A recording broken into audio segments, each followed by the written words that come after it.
6 de septiembre, pero aquí estamos total y completamente en vivo para llevarle la información más importante y sobresaliente.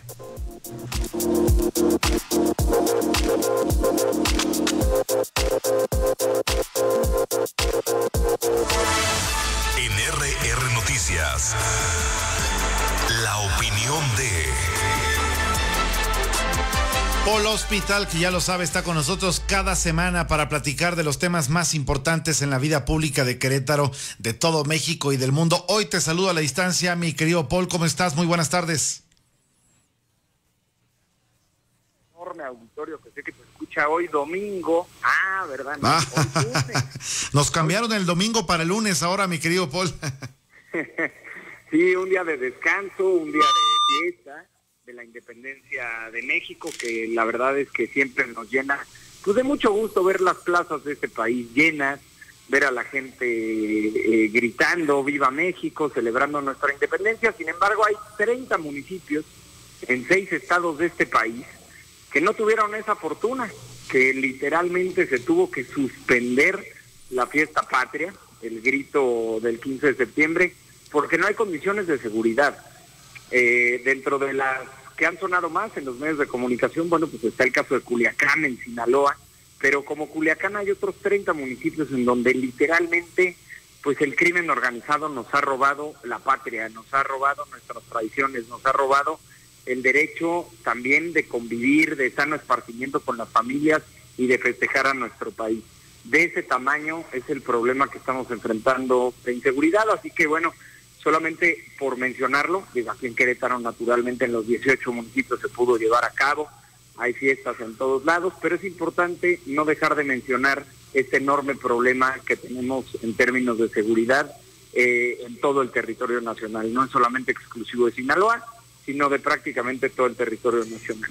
Por otro lado, el lunes pasado, que tú y yo hablamos por teléfono, te dije que en una semana íbamos a ver si existía un Judas o una Judas, si había algún traidor a la patria, y alguien del PRI, del PAN, del Movimiento Ciudadano, se pandeaba, se vendía, se dejaba extorsionar. Yo te decía que no, que parecía que se iban a mantener todos los senadores y las senadoras, pero resulta que desde Veracruz llegó la traición.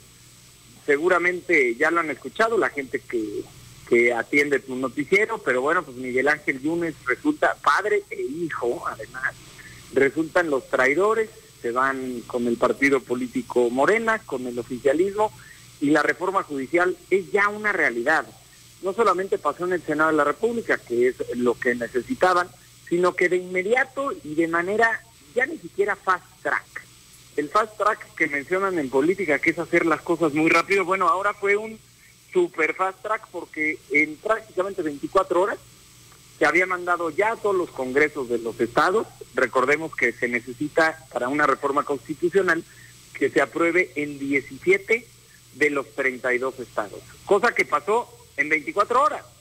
Y de pronto despertamos con la noticia de que ya era una reforma constitucional. Mucha gente me ha preguntado del caso de Querétaro y de Jalisco, que Querétaro y Jalisco dijeron que no a la reforma, y sí, bueno, Querétaro a medias. ¿Por qué? Porque esta reforma primero tiene que llegar a la Comisión de Puntos Constitucionales, y en esa comisión se dictamina a favor o en contra, para después entonces ya llevarla al Pleno, donde votamos todos y todas.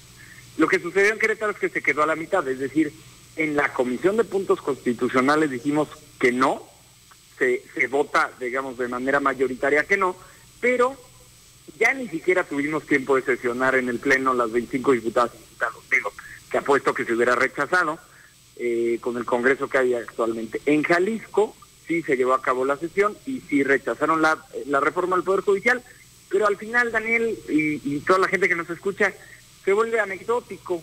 Es decir, si un estado, dos estados, 10 estados dijeran que no, bueno, 10 sí, pero mientras no sea la mayoría, pues realmente se vuelve anecdótico. Habían pasado ya por 17 entidades federativas el visto bueno de esta reforma al Poder Judicial, y ayer mismo, en la noche, previo al grito, mientras estabas preparando los pambazos, el pozole, las tostadas, mientras andabas haciendo tus antojitos, Daniel, el presidente la firmó, Sí.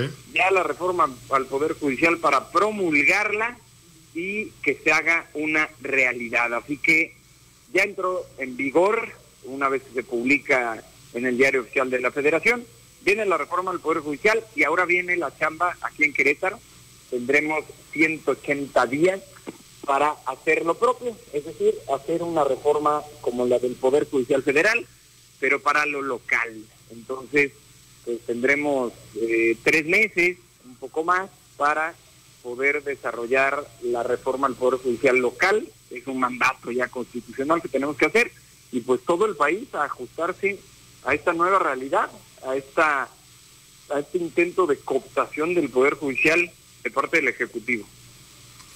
Oye, Paul, te lo tengo que preguntar, evidentemente. ¿Tú ves estos extremos ya, como están mencionando algunos, de dictadura, de eliminación total casi de uno de los poderes y contrapesos en el país? ¿O eso se verá conforme pues vayamos viendo cómo evoluciona esta reforma que del corazón estaba la elección de jueces, de ministros y de magistrados? ¿Cómo lo ves, Paul?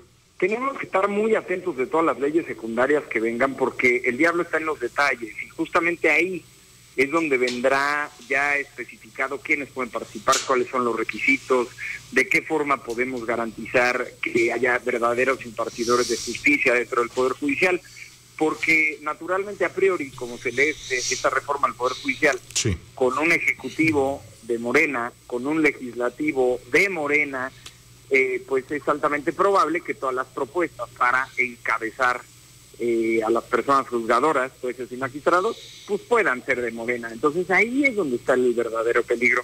Pero estamos en los supuestos.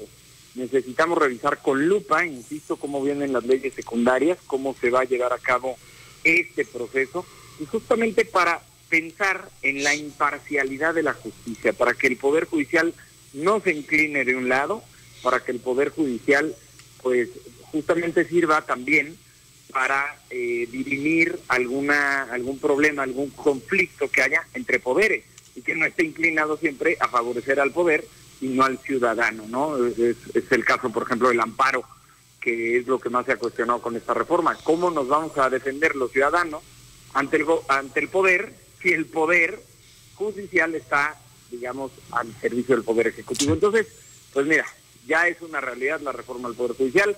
Hay que analizar ahora lo que viene con este asunto de las leyes secundarias y pues buscar que participe las personas más imparciales, más profesionales, y que el Poder Judicial pues esté encabezado por gente que